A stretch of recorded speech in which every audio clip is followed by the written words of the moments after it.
Hello everyone, আজকে আমি আবার চলে এসেছি একটা নতুন ভিডিও নিয়ে। আর আজকে আমি রিভিউ করব টেনিদার সমগ্র, নারায়ণ গঙ্গোপাধ্যায়ের লেখা। তো চলো দেখে নিই। তো প্রচ্ছদটা মোটামুটি বেশ ভালো, খুব একটা ভালো তা নয়, কিন্তু মোটামুটি বেশ ভালো, ফানি লাগছে, বেশ ভালো। এটা আসছে আনন্দ পাবলিশার্সদের কাছ থেকে অ্যাজ ইউজুয়াল। আর এবছর এটা কিন্তু নতুন বানানো হয়েছে, মিনস নতুন এডিশন, তাই এটা দাম কিন্তু খুব বেশি, পুরো 500 টাকা। পুরনো যেই প্রিন্টে যেগুলো ছিল সেগুলো কিন্তু 300 টাকার ছিল, তো প্রাইসটা অনেকটা ইনক্রিজ হয়েছে। তো চলো কন্টেন্ট কী আছে একবার দেখে নিই।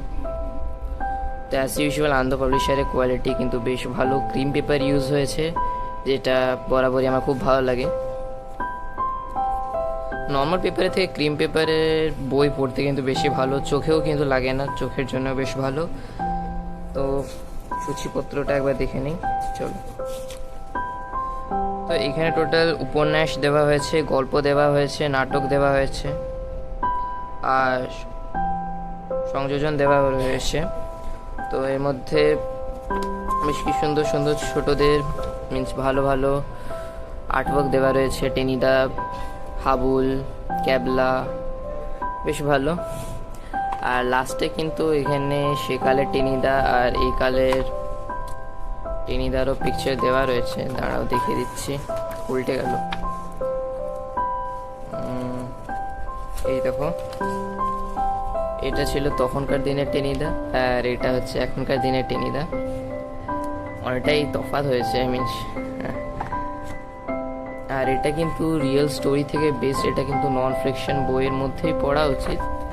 আই থিঙ্ক এটা নন ফিকশনই বই, কারণ এটা রিয়েল থেকে ইন্সপায়ার্ড। রিয়েলে টেনিদা বলে একজন ছিল, তো এটা একটা নন ফিকশন বই।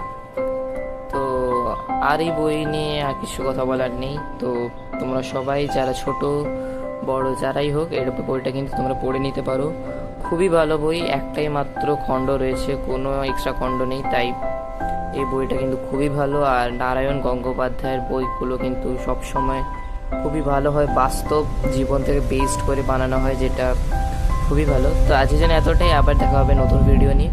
তো ততক্ষণের জন্য স্টে হেলদি, বাই।